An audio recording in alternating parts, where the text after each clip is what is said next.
A disturbing discovery in a central Kentucky high school. What school leaders say they found and what students are telling us about it tonight. Emotional testimony today from the sister of a murder victim before a jury recommended a sentence for the man convicted in the crime. New developments tonight as Brazilian police raise questions about a reported robbery involving U.S. swimmer Ryan Lochte and 3 of his teammates.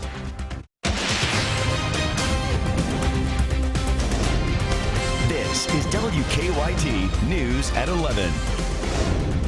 Good evening. Most of us again saw rain today, and it came down heavy at times during the strongest storms. And you guessed it, we could see storms again tomorrow. We begin tonight with Chief Meteorologist Chris Bailey and your no-wait weather forecast. Hi guys, that has been the trend of the summer, and especially over the past 4 or 5 days throughout central and eastern Kentucky. Many areas since Saturday estimating 1 to 3 inches of rain, with several pockets of areas pushing close to 4 inches. Morgan County, parts of Bourbon County, Nicholas County, into Robertson County, and then you had a little sliver of real estate that didn't pick up quite as much. Some areas of south central Kentucky under an inch during this time. Ironically, that's the area getting in on some light rains as of now. Defender Radar Network with a sprinkle or two across parts of north central and north of 64. Not a whole lot to write home about tonight or early tomorrow. South of 64, that's where the action is right now. Some rain here into Casey County, across Lincoln County, and then we get in on a heavier burst of shower action from London down toward parts of Knox County into Clay County as well. Let's broaden the view out, show you what is coming in from the southwest. Still a lot of clouds out there. We just cannot get rid of this pipeline of moisture that goes all the way into the western Gulf of Mexico. Here's the future hour-by-hour radar, and late tonight, early tomorrow morning, it is still trying to spit out a shower or thunderstorm. And look at southern Kentucky by 11 tomorrow morning. Maybe a little batch of some steady rains. Now, when I come back at 11:13, I'll show you how the rounds of thunderstorms will carry us right on into the coming weekend. Chris, we'll see you then. Thank you. Students and parents we talked to call it concerning. Estill County school leaders say someone found what appeared to be a hit list inside Estill County High School today. They say that list was inside a textbook, and school leaders say they took quick action after it was found. Our Monique Blair is tracking the investigation tonight in our top story at 11. I was in the 5th period, the last period of the day. Estill County High School sophomore Elijah Napier says it came as a surprise Wednesday afternoon when his teacher handed out a paper for students to take home to their parents. So it said, we'd like to inform you that, there was a hit list. According to a press release, a textbook was found in a classroom at Estill County High School that had the words hit list written on the inside cover. There were names listed, but Superintendent Jeff Saylor did not say how many names were listed. Estill County School Superintendent Jeff Saylor released a statement today saying he has started to notify the students whose names were on that list, as well as their parents or guardians. I mean, you never know, the kids could actually do it. Scott Abney's nephew and brother-in-law both attend the high school. He says, to his knowledge, neither one of them was on the list. I feel like they're safe. I feel like, I'll still send them to school tomorrow. Superintendent Saylor says at no point were students in danger, and the school has determined who wrote the list. That individual's name is not being released due to his or her age. And I'm told although an arrest was not made, charges have been filed against the suspect. I don't think they understand the severity of it. They could be writing it for attention and they're not thinking about what all the consequences is, because the kid that done it, he's probably going to get in a lot of trouble over this, because it's really a serious thing. In Estill County, Monique Blair, WKYT. Estill County school leaders say they do believe the situation has been completely resolved. New tonight, we're tracking the investigation into a deadly crash in Woodford County. It happened late this afternoon on McCowan's Ferry Road near Versailles. The Woodford County coroner says a car driven by 58-year-old Teresa Lake ran off the road and flipped. He says Lake was already dead when emergency crews arrived. The coroner says Lake's body did not have any signs of trauma, so he thinks she may have had a medical issue before the crash. An autopsy has been scheduled. The trial lasted more than a week, but a Fayette County jury only deliberated for a few hours today before finding Parrish Charles guilty of murder and abuse of a corpse in the 2014 death of his girlfriend.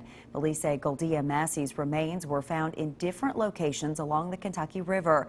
During the sentencing phase, her sister took the stand and broke down in tears as she testified. Garrett Weimer has the story. Cheryl Saylor testified that ever since her sister died, she's been on edge.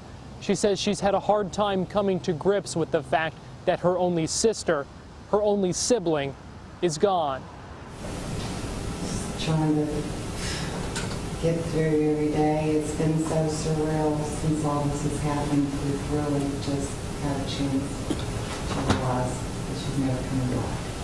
After a week-long trial that saw Massey's boyfriend convicted of her murder, Saylor broke down, talking about how life is different now without her sister. It's affected my work. I've not been able to work. Can't think.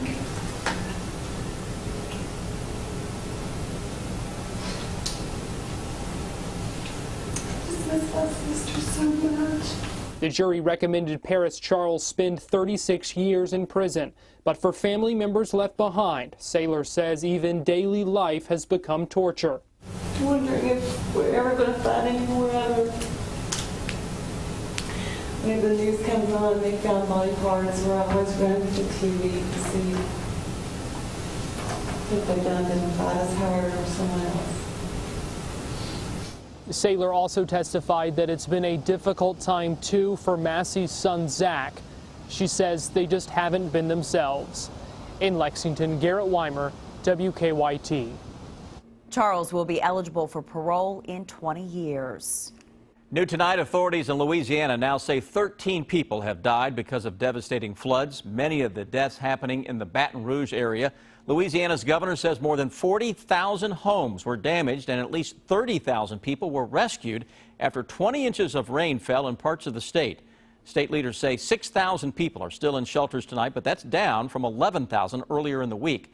The White House says the Homeland Security Secretary will visit Louisiana tomorrow to look over the federal government's response to all that flooding. Police have arrested a man they say went on a drunken rampage at a Jackson County cemetery, causing a lot of damage. They charged 35-year-old Charles Fowler with violating gravestones and public intoxication. Police say that last night Fowler got into an argument with his father, then started drinking, and at one point police say Fowler ended up at Russell Flat Cemetery and used a hammer to damage at least 10 headstones. They say his mother's headstone was among those damaged. Some say Fowler was just upset over her dying, but others say it showed a lack of respect. It's bad for the families, and I'm sure they're hurt, and I'm sure that they're angry over it. Fowler did not want to give us his side of the story from jail today. There are new twists and turns tonight as Brazilian police continue to raise questions about a reported robbery involving 4 U.S. swimmers, including Ryan Lochte. Within the last few hours, the U.S. Olympic Committee said 2 of the swimmers, Gunnar Bentz and Jack Conger, were removed from their flight to the United States by Brazilian authorities. Ben Tracy has more.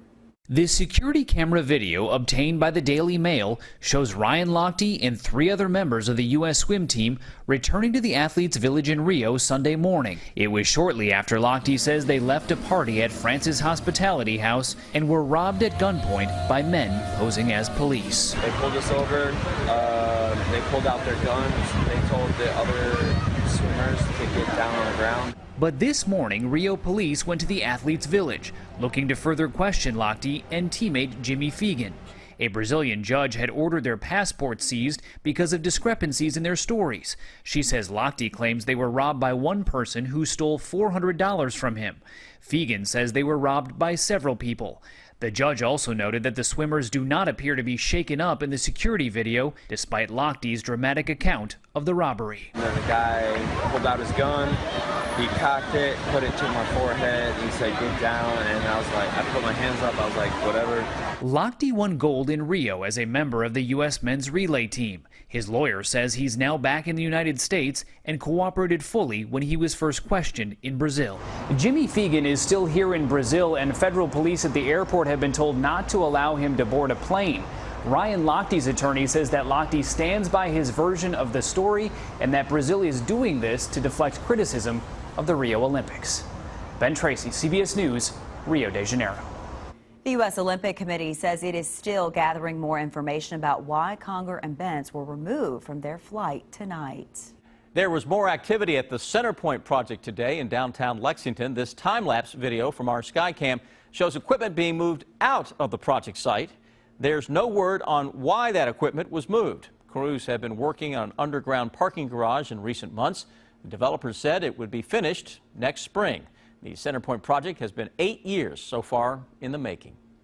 It's an event many people in Perry County take part in every year, but organizers say it may have to be canceled because of a theft. That's in 9 minutes. And then managers of a central Kentucky cemetery say they have a new request for people playing Pokemon Go. Now, your hour-by-hour forecast with Chief Meteorologist Chris Bailey.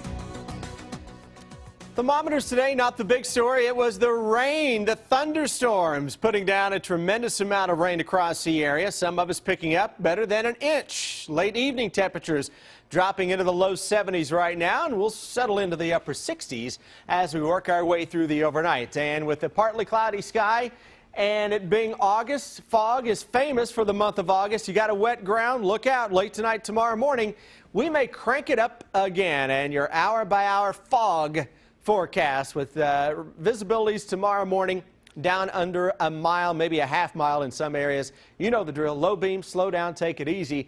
Maybe a little recovery by the time we hit noon. Showers beginning to increase late this evening across southern Kentucky. Defender radar network in the Bluegrass area points to the north toward Georgetown, Cynthiana, Carlisle, into northeastern Kentucky. Not a whole lot out there now. This is an area that was worked over the past couple of days. Southern Kentucky, maybe a little rain on the rooftop here in the southern parts of Madison County, south of Irvin into Estill County. Some heavier downpours across southeastern Kentucky. But look what's happening now from Stanford and Lincoln County back toward Liberty, Casey County, and Hello Adair County. Getting in on a couple of showers now. That's going to be the trend. The western Gulf of Mexico is wide open.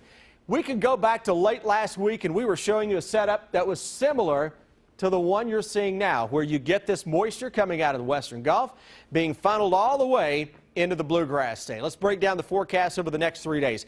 Scattered storms around tomorrow. Not going to rain all day. Farther north you are, you may stay mainly dry. Farther south, probably not as lucky. A couple of thunderstorms back into the picture on Friday. High school football, yeah, we're kicking off the season. It's about time, but watch out for a scattered thunderstorm or two. Saturday, especially afternoon and evening, thunderstorms will increase. Some of those can be strong. As we go through tomorrow morning into the afternoon, watch how the models really try to blow up the rain across the southern half of the state. So that will be the prime area to watch tomorrow for the heaviest rains. Everybody else with some scattered stuff.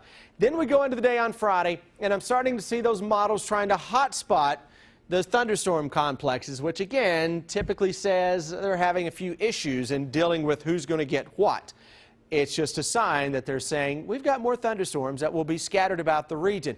Best chance over the next several days will come late Saturday when we get a cold front into town that carries us into Sunday morning with temperatures that will begin to cool off as that front begins to settle on toward the east and southeast. That is ahead of this front that has an honest-to-goodness blast of cooler air. Wait until you get into Sunday night, Monday, Tuesday of next week. It's absolutely going to feel awesome toward the middle of September type air as opposed to the middle of August. But out ahead of that, if you get any sunshine Saturday afternoon, some of the thunderstorms Saturday evening can be strong, and then we open up the floodgates from Canada for a cooler than normal air mass, not only for Kentucky. We can't be greedy with it. A lot of folks have been sweating it out over the past few weeks, so we'll share it with much of the Ohio Valley and the Plain States, the eastern half of the country as well. Tomorrow, best chance farther south you go, best chance for some sun, farther north you go. Road trip, let's go north. Okay, can't wait for those drier days. Yeah, me too. Thanks, Chris. A baby just couldn't wait for her mother to get to the hospital to be born this morning. How a police officer helped with the delivery in an unusual spot in 8 minutes.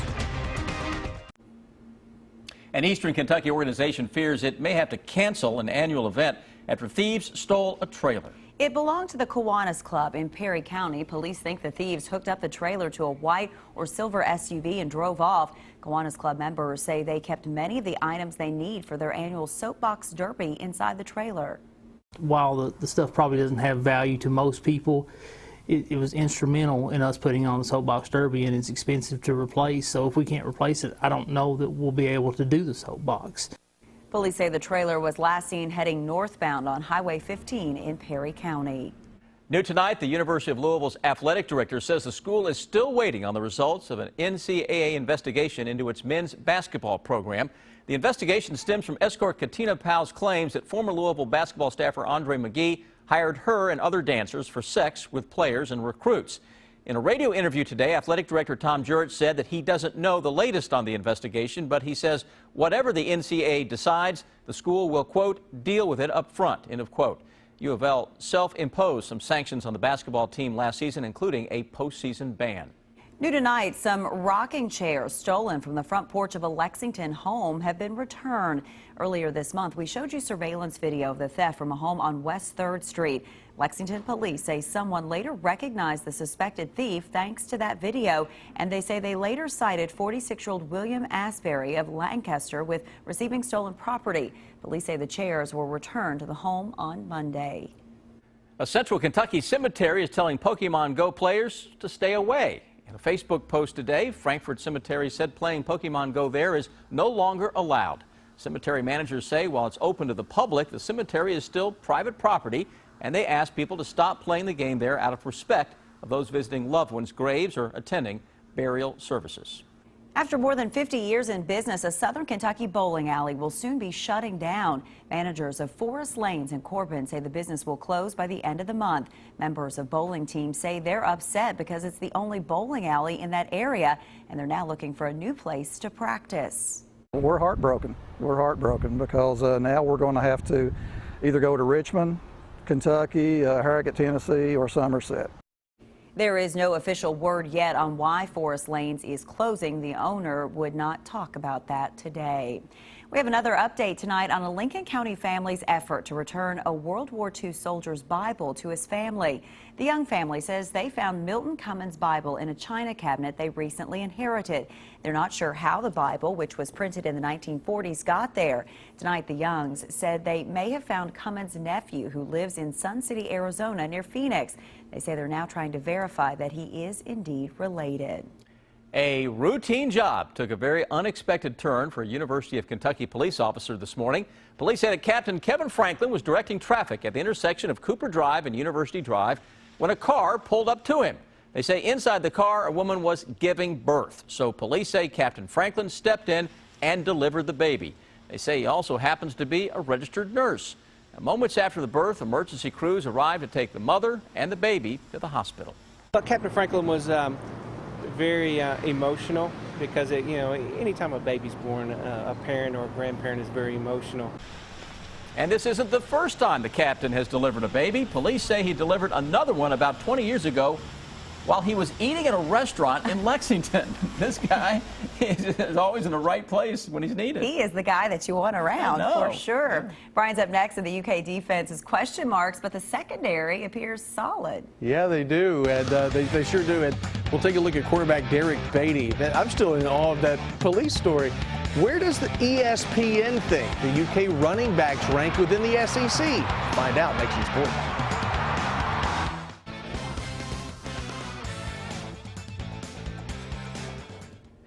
There's a lot of hype surrounding the UK defensive backs this season, and for good reason. The duo of Chris Westery and Derek Beatty form one of the best young sets of cornerbacks in the SEC. Beatty broke into the starting lineup last season in game number 9 and has held on as a starter since. New DB's coach, Steve Clinkscale, says what impresses him most about Beatty is his knowledge of the game. He's a guy you can tell him one time how to do something, and he'll do it correct every time. He takes pride. He wants to come out there and continue to be a tougher player. He wears his emotions on his sleeves. I like that about him. And he comes to practice to work every day. We're pretty confident in our group as a whole.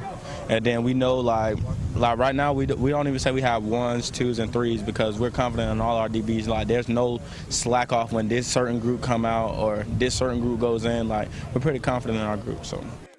From cornerbacks to running backs. Earlier we told you about ESPN's ranking of the UK receivers, 6th in the SEC. The UK tailbacks are ranked 5th best in the league after Saturday's scrimmage. Eddie Grand sounded pretty optimistic about that group. We showed some toughness, we showed some breaking some tackles and making some plays. So I'm looking forward to watching the film and just see how many yards after contact we actually did have. From where I was, we missed a couple holes, we missed some things. So. But I'm excited about where we're at. We've got depth. That is really good at that position. Here's the list in case you're wondering. Leonard Fournette puts LSU on top. Georgia, Tennessee are 2 and 2A. Then it's Alabama, Kentucky at number 5. There's the rest of the list. Boom Williams and JoJo Kemp combining for more than 1,400 yards last season. Alabama just has 276 yards returning. A lot of that from Damian Harris. 17, the magic number today. That's the number worn by Alex Montgomery and former Wildcats Jeff Snedeker, Tommy Cook, and Van Hiles. Mo Williams is back on campus. He scored a school record 17 touchdowns in 1995. And who could forget Braxton Kelly's tackle at the 17-yard line against LSU that helped the Cats upset the top-ranked team in the country back in 2007. See all the countdown info over at WKYT.com.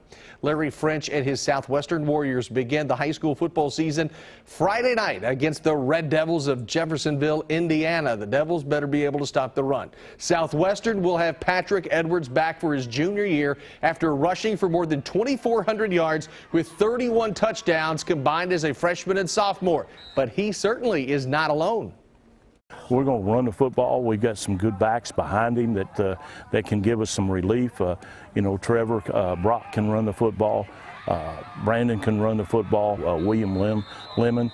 I think you're going to be really surprised with the speed and the size and the strength that young man has this year. So we're not hurting at the running back. We're not hurting at the skill position. We got good speed at the skill position for a change. Now to basketball, the United States men's basketball team breezes by Argentina tonight, 105-78. Despite a slow start, the USA got it together in the second and third quarters. Kevin Durant, 27 points, 7 rebounds, 6 assists. How about DeMarcus Cousins? Welcome back. His best game in the last couple of weeks, 15 points against Argentina. That is a look at sports. We'll be right back. The Late Show with Stephen Colbert is less than a minute away here on WKYT. Tonight's guests include Kevin Hart. No surprise, more rain. Yeah, not everywhere tomorrow. Farther north you go, the better off you'll be. Farther south, better chance for some showers around on Thursday. Rumble of thunder. Heading into Friday, I know, Brian, you've got a little vested interest in that Friday evening forecast. Yeah, it could be some scattered storms around for high school football games. Better chances late Saturday, early Sunday. Next week looks great, though. Chris says road trip up north. So if we're not here tomorrow, we're in the sun We're in up Cincy. north. See ya. Good night.